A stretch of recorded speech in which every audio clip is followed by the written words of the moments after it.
The first thing I heard after the capsize was the silence. Not peace, never that. It was the kind of silence that happens when your brain is still trying to decide if you're alive and it hasn't started screaming yet. The wind had been howling for hours, the rigging snapping like whips, the hull slamming into waves with a rhythm that felt like being punched by something patient and enormous. Then the boat rolled, and the world turned sideways. I remember the moment my hand slipped from the companionway rail, the cockpit filled like a bathtub, the mast, my mast, vanished under black water, and the sky I'd been watching for weather clues became a spinning ceiling. My shoulder hit something hard, my teeth clacked together. And then, in a single, violent breath, the ocean took everything that wasn't tied down, including me. Salt water punched into my throat. I kicked and clawed at nothing. The sea didn't feel like water anymore. It felt like weight. My life jacket dragged me upward, but the boat was rotating too, the hull pulling me around, the lines and sheets searching for ankles like hands. I didn't see the boom coming. It caught the side of my head and turned the stars on. When I surfaced, I wasn't sure if I was screaming or the wind was. All I knew was I couldn't see the boat, just darkness and foam and the occasional sick white flash of lightning that made the ocean look like a mountain range breathing. Then I saw it, the hull, upside down, a dark, wet, curved shape rising and falling like a floating animal. My boat, my safe plan, now a capsized coffin with a glossy spine. I swam toward it as if it were land. A wave lifted me, another smashed me sideways. My fingers found fiberglass slick with algae and seawater. I grabbed and held, and my arms shook with effort like I was hanging from a cliff. I managed to hook my elbow over the hull, then my chest, then my belly. I rolled like a seal, coughing brine, and ended up straddling the upside-down boat, hugging it like it was the last honest thing in the universe. The wind tore at my clothes. My eyes burned. Somewhere inside me, a calm voice started listing the facts the way a lawyer lists charges. You are alone. The boat is inverted. You have no shelter. Night is here. This is not a movie. And then the screaming finally arrived. Not out loud, inside. Because in the lightning flashes, I saw what I'd been trying not to name. I wasn't near any coast. I wasn't near any lights. I wasn't near any help. I was near nothing. 3 days earlier, I'd been proud of my solitude. That's the part people don't understand. They think you go to sea to be brave, or to escape, or to prove something. The truth is uglier and simpler. I went because on land there were too many mirrors. My phone had become a little judge. My work had become a little prison. Even my friendships had started to feel like performances. Smile, reply, show up, laugh, don't be heavy, don't talk about the part of your mind that thinks too much at night. I was tired of being watched and measured, tired of being fine. So I bought a used 30-foot sloop with more patches than paint, named her Mara because it sounded like both sea and nightmare, and told everyone I was doing a solo crossing as a reset. I posted a photo of the bow cutting through calm water on day 1. The caption was something like, "Sometimes you have to leave the noise to hear yourself." It got a decent number of likes. People commented fire emojis and living the dream and so jealous. Then I sailed past the edge of their attention. And that's what I didn't realize. Once you leave the audience, you find out which parts of you were real. The storm didn't announce itself like drama. It arrived like a mistake. The forecast had said freshening winds, maybe some squalls. I'd seen clouds on the horizon, sure, but I'd also seen clouds my whole life. I'd told myself I could handle it. I'd told myself a lot of things. By late afternoon on day 2, the sea had started building into steep, confused chop. The boat began to move like a nervous horse. I reefed the main early, more out of caution than fear, and trimmed the headsail down. I wore my harness, clipped in.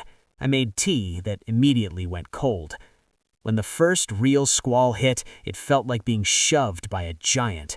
Wind roared down, flattening the waves into streaks of white. The boat heeled hard and stayed there as if someone had put a hand on her mast and pressed. I fought the sheets, I fought the helm, I fought the urge to do anything reckless. Then the second squall hit before the first one fully passed, and that's when I began to lose my grip on the small story I'd been telling myself. You're in control. The ocean is not impressed with control. The last thing I did before the capsize was try to motor into the worst of it. I wanted to keep the bow into the waves. I wanted to stop the side-on rolling. I wanted to keep my world upright. I wanted. And then a wave struck from a direction I didn't expect, a wall of water that lifted the stern and swung the boat around like she was a toy in a bathtub. Another wave hit, and the boat didn't recover. We rolled. Now, straddling the overturned hull in darkness, I understood something I'd never felt on land. The ocean doesn't care if you're confident. It doesn't care if you're tired of social media. It doesn't care if you're finding yourself. It doesn't care if you've been a good person. It doesn't negotiate. And it doesn't forgive errors. Lightning flashed again. I saw the mast underwater like a drowned tree. I saw lines trailing. I saw the lifelines bent. I saw a cruel detail. The orange life raft canister was supposed to be secured on deck. It was gone. My stomach went hollow. I screamed then, actually screamed, into the wind and salt and indifferent dark. No one answered. The sound was stolen instantly. I forced myself to breathe. Think, I told myself. Do not die loudly. Die later if you have to. Right now, think. I leaned over the hull, searching by touch. The boat rolled and bucked beneath me. My fingers found a cleat. I clipped my harness to it, something I should have done earlier, something I should have done before my world turned into a wet coin flipping in the night. Then I waited for dawn, because there was nothing else to do. The hours crawled. Cold seeped into my bones. Even in warm seas, wet wind will eat you. I clung to the hull as waves slapped me, and every time my eyelids drooped, panic snapped them open. Not because I feared sharks, because I feared waking up underwater. At some point I started hearing music, faint, distant, a song I recognized from childhood, something my mother used to play while cleaning the kitchen. I knew it wasn't real, but my brain insisted it was. I talked back to it out loud. Not now, I said. My voice sounded small. The wind laughed. Dawn came like a cruel joke. Perfect blue sky, bright sun, gentle wind, as if the storm had been a tantrum, and now the ocean was pretending nothing happened. But the ocean had receipts. My boat was still upside down. My body was bruised and shaking. My throat was raw. I tasted blood.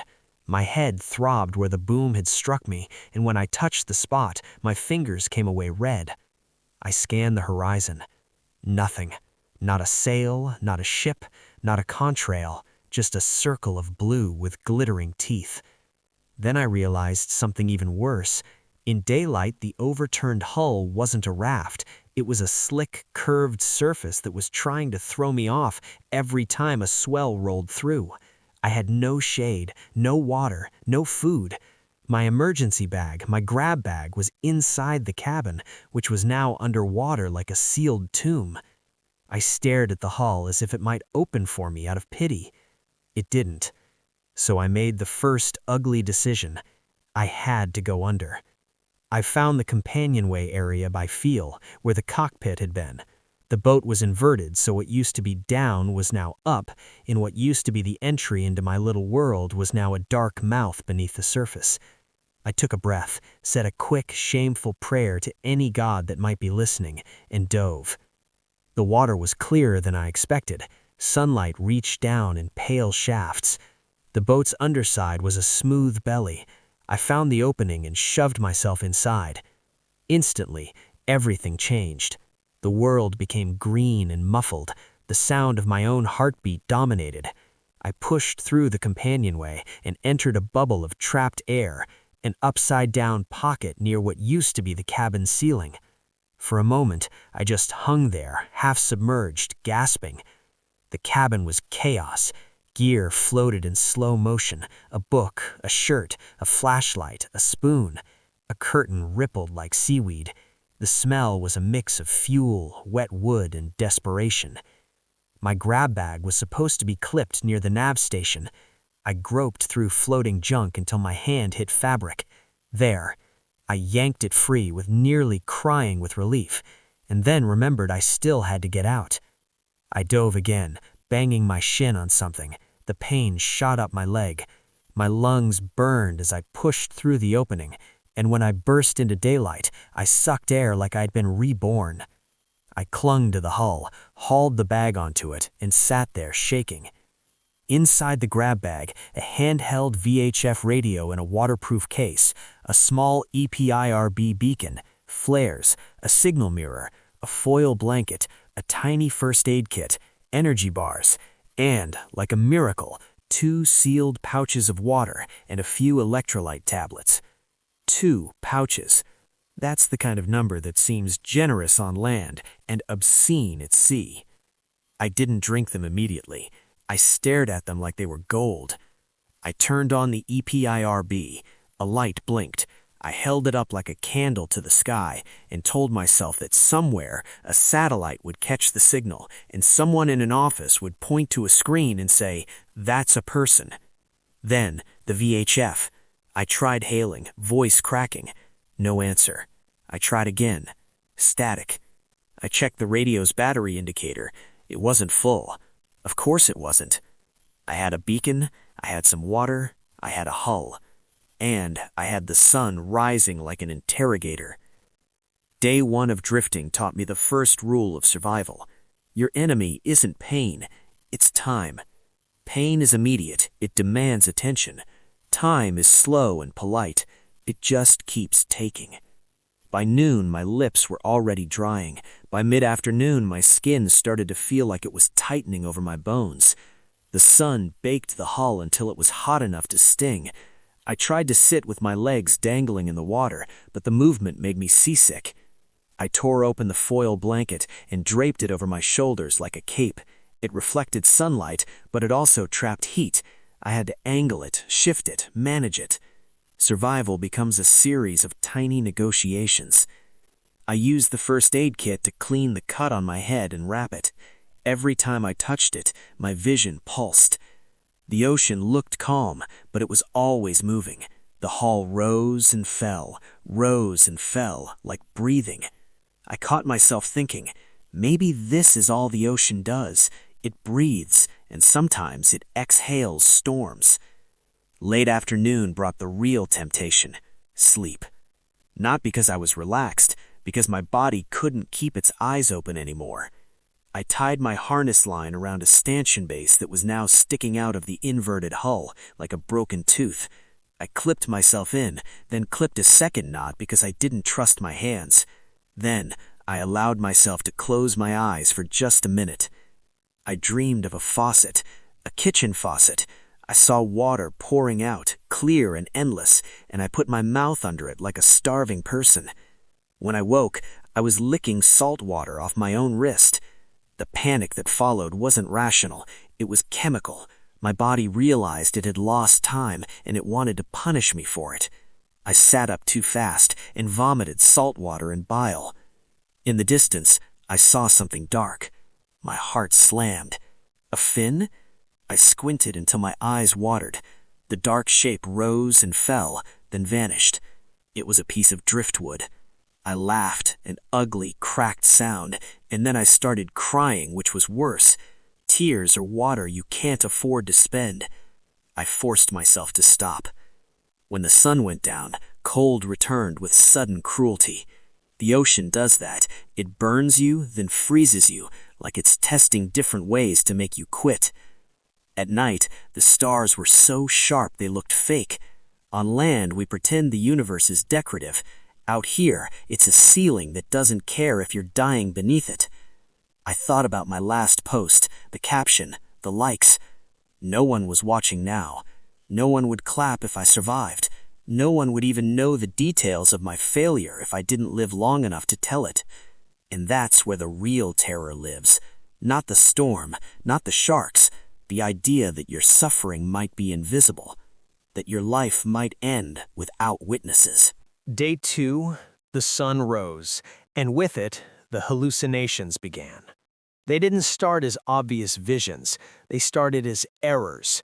I saw a ship on the horizon that wasn't there. I smelled coffee. I heard my name.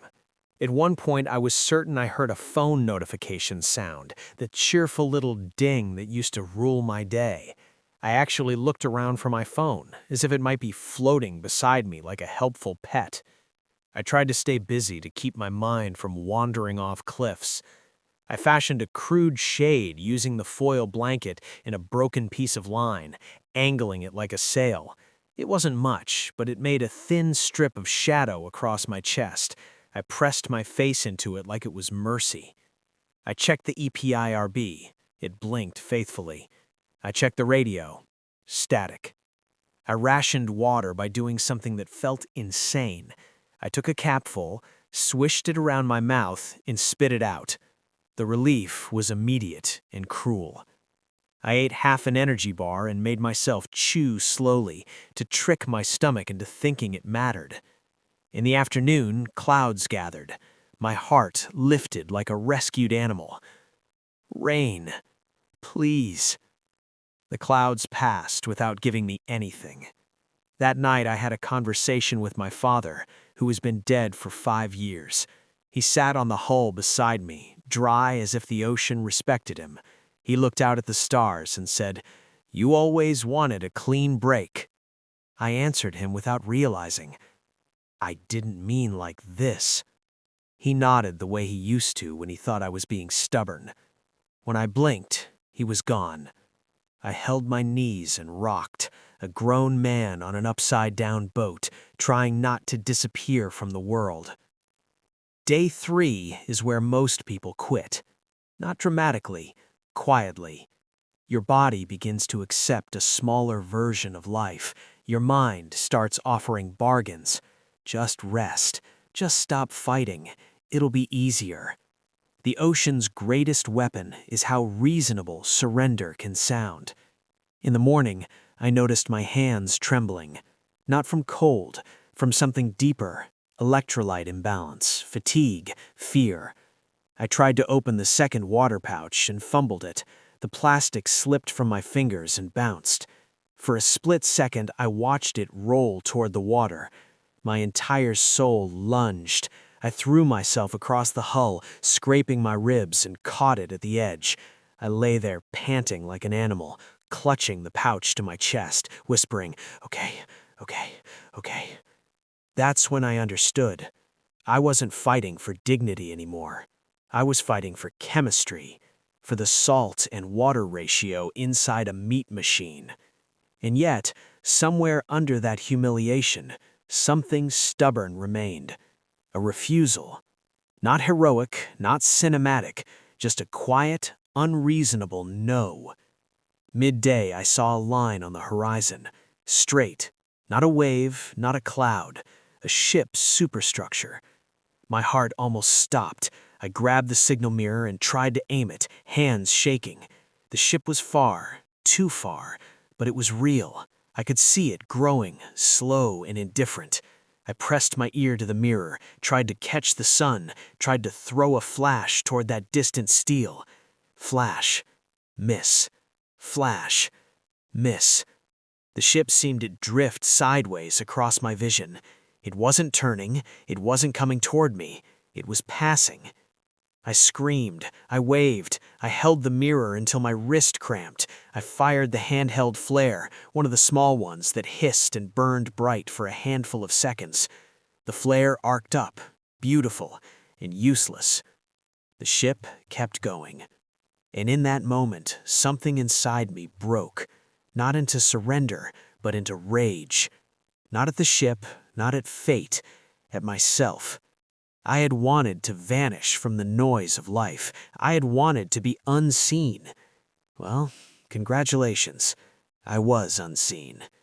I'd pounded the hull with my fists until my knuckles bled. I cursed into the wind until my throat gave out.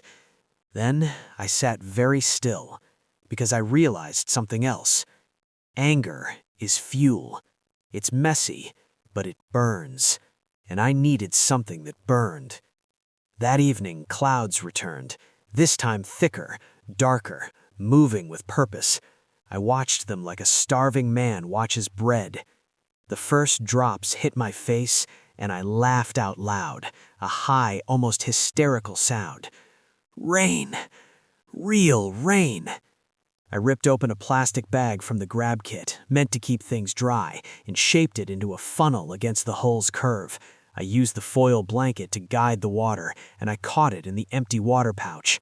It wasn't perfect. Some ran off, some mixed with salt spray, but enough collected to taste like life. I drank carefully, not gulping, not trusting my body's desperate hunger. The first swallow made my eyes sting with tears again, and I didn't fight them this time. Let 'em come. Let 'em spend.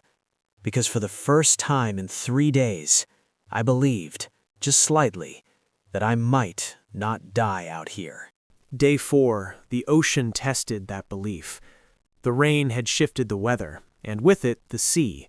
Swells grew taller, the hull became more unstable, every movement was a risk. Worse, my cut had started to throb, and my skin was blistered across my shoulders despite the shade. Sunburn at sea is not like sunburn on a beach. There is no escape. The glare comes from above and below, as if the world is trying to cook you from every angle. I kept the EPIRB on. I checked it obsessively, as if my attention could make it reach someone faster. At some point in the afternoon, I saw a helicopter. Just a speck at first, then a distinct shape. Rotor, tail, purpose. It came from the north, low over the water. I stood, nearly slipping, and waved both arms like a madman. I fired another flare. The red smoke trailed and vanished. The helicopter didn't change course. It moved past, small and fast, as if it belonged to another story. When it disappeared, I felt my mind teeter. The edge was close. I could feel the part of me that wanted to lie down and let the ocean finish the paperwork.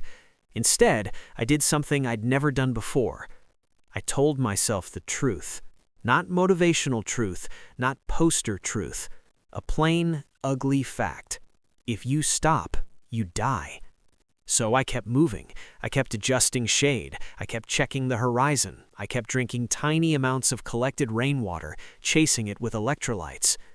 That night, I didn't hallucinate people. I hallucinated land. I saw a shoreline. I saw lights. I saw the outline of palm trees. The illusion was so convincing I almost unclipped myself and tried to swim. I forced my eyes closed and said out loud, "Not real." And then softer, "Not yet." Day 5, I woke to the sound of an engine. At first, I thought it was my imagination again, the ocean playing tricks. The sound came and went, like a distant lawnmower. Then I saw it, a fishing boat, low and utilitarian, bobbing on the horizon. Not huge, not fast, but close enough to be my last chance.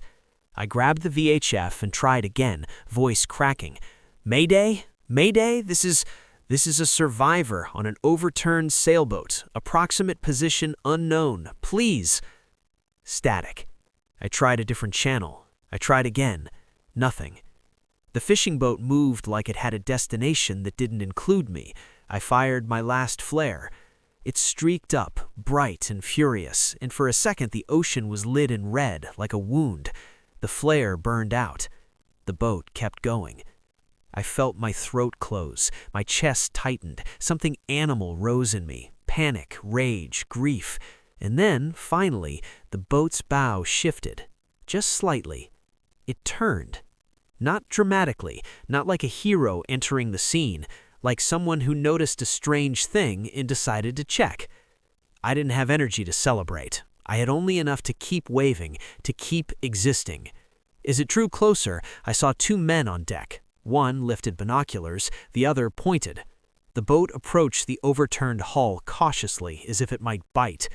One of them shouted something I couldn't understand over the wind. It didn't matter. His voice sounded like the universe clearing its throat. They threw me a line. I grabbed it and held like my hands were welded. When they hauled me aboard, my legs didn't work. My body forgot how to be vertical. I collapsed on their deck, tasting diesel and fish in safety. One of the men knelt beside me. He had sun-cracked skin and eyes that looked like they'd seen storms without needing to brag about it. He held a bottle of water near my mouth. I tried to gulp, and he shook his head. "Slow," he said, and the word was the most beautiful thing I'd ever heard. I drank in small sips, trembling, tears running down my face without permission. The men wrapped me in a blanket. They asked questions. I answered some, others I couldn't. My mind was still out there on the hull, still counting waves. At some point, with the boat heading towards wherever it was heading, I looked back. The overturned hull grew smaller behind us, a dark speck on the glittering water. It had been my enemy and my lifeline, my punishment and my platform. It had held me above death. And now, it was just debris in a world full of debris. On land, people asked me the usual things. Were you scared? Yes. Did you see sharks? Maybe. I don't know. How did you keep hope? I never knew what to say because hope wasn't the thing. Hope is what you sell in captions. What I had out there was smaller and harsher. A refusal to become invisible, a refusal to let the ocean write the last line without my consent.